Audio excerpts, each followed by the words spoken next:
So basically, this is not based on someone else's experience, but just my experience living in Turkey as a black girl.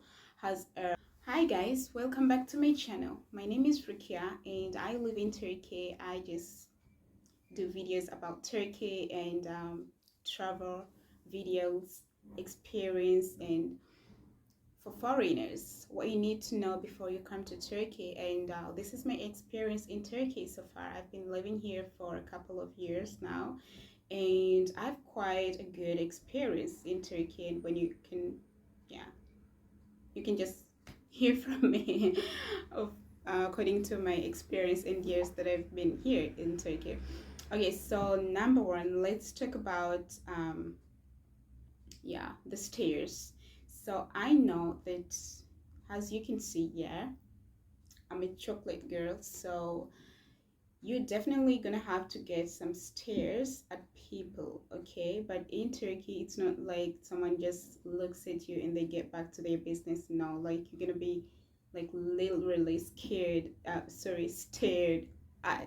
okay? So if you're a person of color, you just have to get ready to be stared at, okay? Not in a really in a mocking way, but rather in a, oh, she's, you know, she's a different color and she's a little bit different, of course. And they're gonna have they will want to ask you where you're coming from. They will want to ask you some of the, few questions about you, where you're coming from, and so many other things. Okay, so I find that this, to some of the people, it's really, uncomfortable, but with time, with my experience, I get used to it. It's sometimes it's just not, the oh my gosh, she's black. No, but just sometimes someone is just trying to admire you, to admire maybe your hair, color.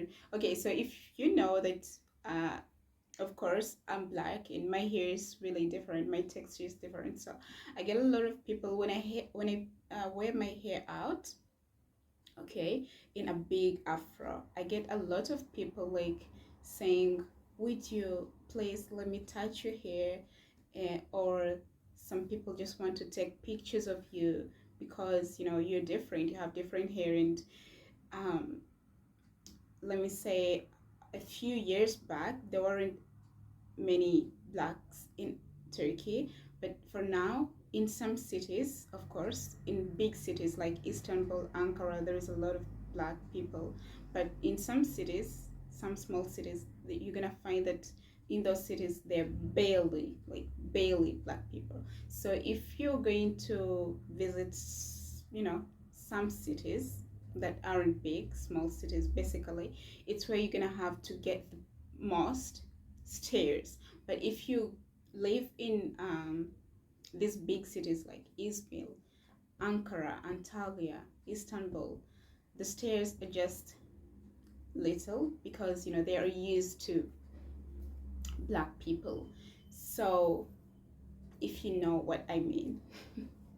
So basically, this is not based on someone else's experience, but just my experience living in Turkey as a black girl, as a foreigner, okay, as a person of color in Turkey. Um, I find that Turkish people are really curious, and they would, if you have a friend, because I have a couple of Turkish friends, and they would like to know about your culture, sharing your culture, and talking about the differences between the Turkish culture and your culture. So they're curious, and there is a lot of people that are going to ask you where you're coming from. Do you have a family living here? Such questions. Okay, yeah. And so, with that being said, Turkish people, you find some people are really good. Okay, I know in any country or in every society we have the good and bad people. Okay, but today, for now, let's not just give the energy to the other side of people, because I personally like positivity. So, and I try to find positivity in everything, in every situation that happen or that happens to me. Okay, and if it's the racist people, of course, they're everywhere in the world. Of course, they are everywhere in the world, and that is what maybe you were waiting for. But I know you were waiting for the word racism. Okay, of course, racism, be honest, but I don't give energy to negative people because I know who I am. Okay, you're just not gonna tell me who I am. Okay, I know I'm beautiful, I'm strong, I am human. So it doesn't matter what the other person is thinking about me, or they think they're humans and I'm not. Like, I don't give negative people any energy. No, none today, none here. So, and actually, I don't call such people racists, but rather ignorant people, because of course they're ignorant. You know, are we living in the world? We're in 2000 and we're going in 2024, and the world, there is a lot of things to be worried about. Like, I don't even understand the racist people. Like, really, do you still have the time?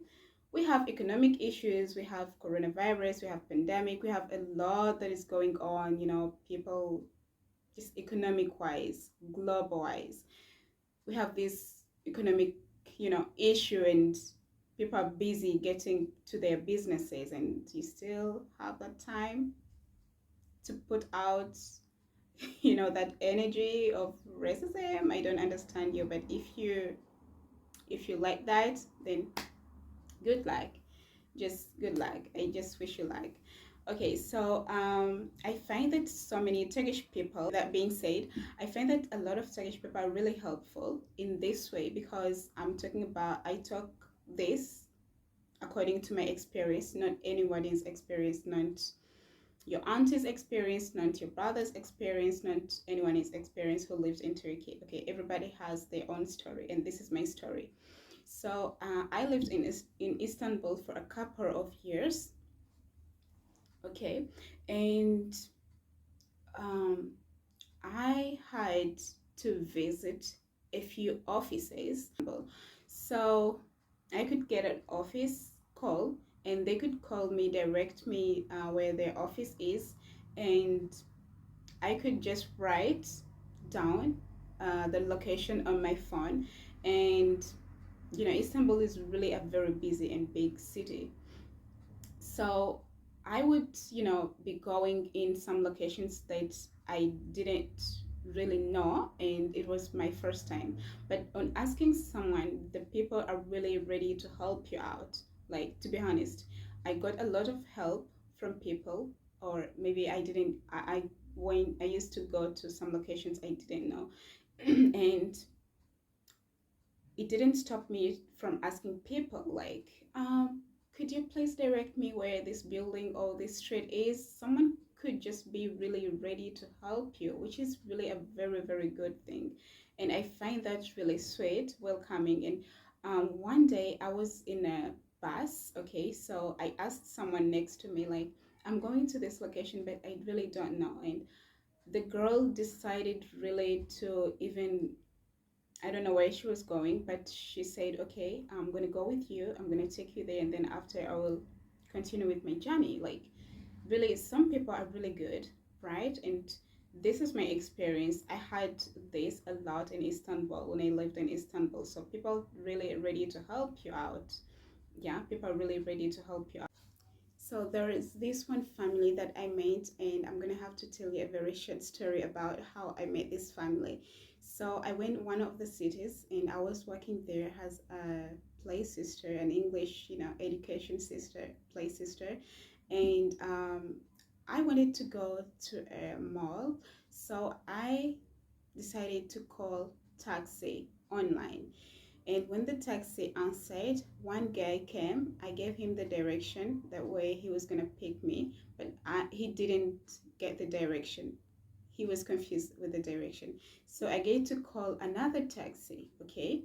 And it came to the right direction where I had told him to come at. So when he came, he took me to the, like a normal taxi, you just call it taxi. So it's a very small city, right?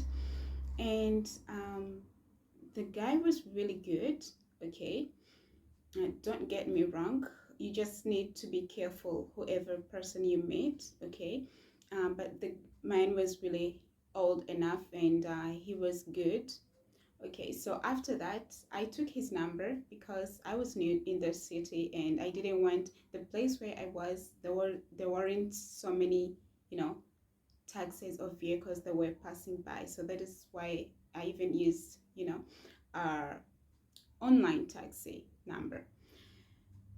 After that, I had to go back to my home and I called the taxi man again.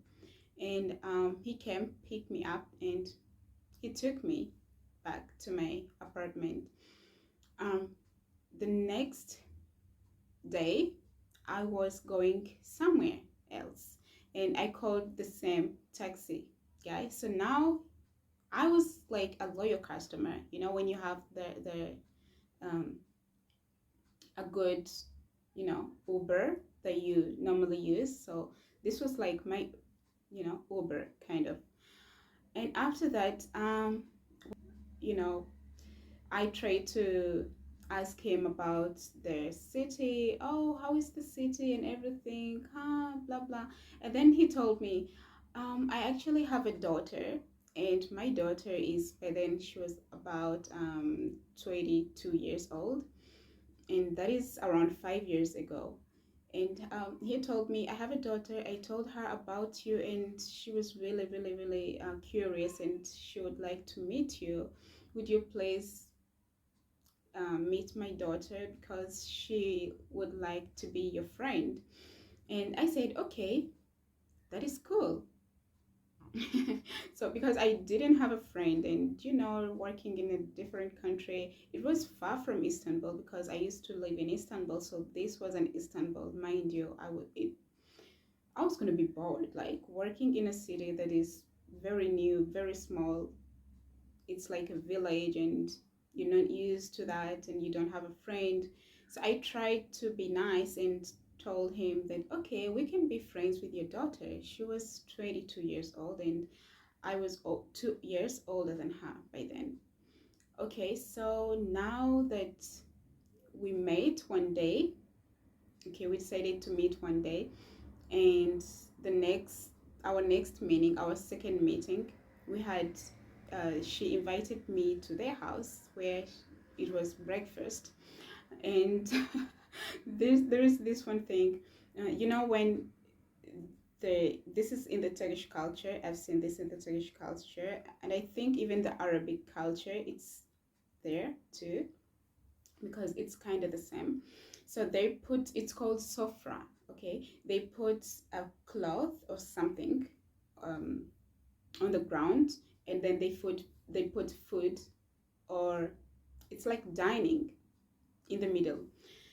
So when they put the cloth that they use for the dining down, they said, okay, breakfast is ready, Rukia. You can come. You can now come and sit, so you can start having breakfast. I went direct to the sofa, on top of the sofa. I sat on the top of the sofa. Okay, they didn't tell me anything, but when I realized that at the end, I was really embarrassed. I was like, okay, that was really, really embarrassing. And I didn't know that the sofa, nobody should sit on it. You just need to take, just sit near the sofa. Oh boy, that was really embarrassing. Anyway, we had our breakfast. I realized that later. And after the meeting, they became really good friends. I used to go there to their home and hang out, sometimes go there for dinner or meet outside at the mall and all that. And They were really good people and up to date. They are basically like, I have a Turkish family in Turkey. Like, I can go to their place now, even after 5 years and I'm married. I used to call her mom, and to date, and I call her dad. They are welcoming. They welcomed me. They treat me as their child, and up to date, we are like family, and I love them so much. So this is the reason I tell you guys is, not to judge people just based on the stories that you hear or someone's experience. Everyone has a very different experience, and I try to tell you that, of course, there are some good and bad people in every society, in every environment. And this was really my experience, and I'm glad that I met those people, that family, and we are really good friends today. All right, so with that being said, you're welcome to Turkey. It's really a very beautiful country with a lot to discover. It has over, I think, 80 something provinces, which every province is really different and with different beautiful geographic, sites and all that. I think it's a worthy a visit, and if you're coming in Turkey, just don't miss out all those beautiful sceneries, the beautiful cities like Antalya, Bodrum, and all that. Okay, and another thing is, if you're decided to stay in Turkey, please do get a residence permit, because if you don't, it's gonna be really hard for you to live here. Okay, and you wouldn't want to live in a country illegally. All right, so I hope you enjoyed the video. That was my Turkish experience living in Turkey as a black girl, as a foreigner in Turkey. And please comment down below on if you've ever come to Turkey and you experienced a certain thing or a certain behavior, or good people, you met some good people. Just comment down below. I'm really curious to listen to your stories as I've shared mine, and I hope you enjoy the video. Please give it a thumbs up, like my video please, and don't forget to comment, to share, and subscribe. Bye.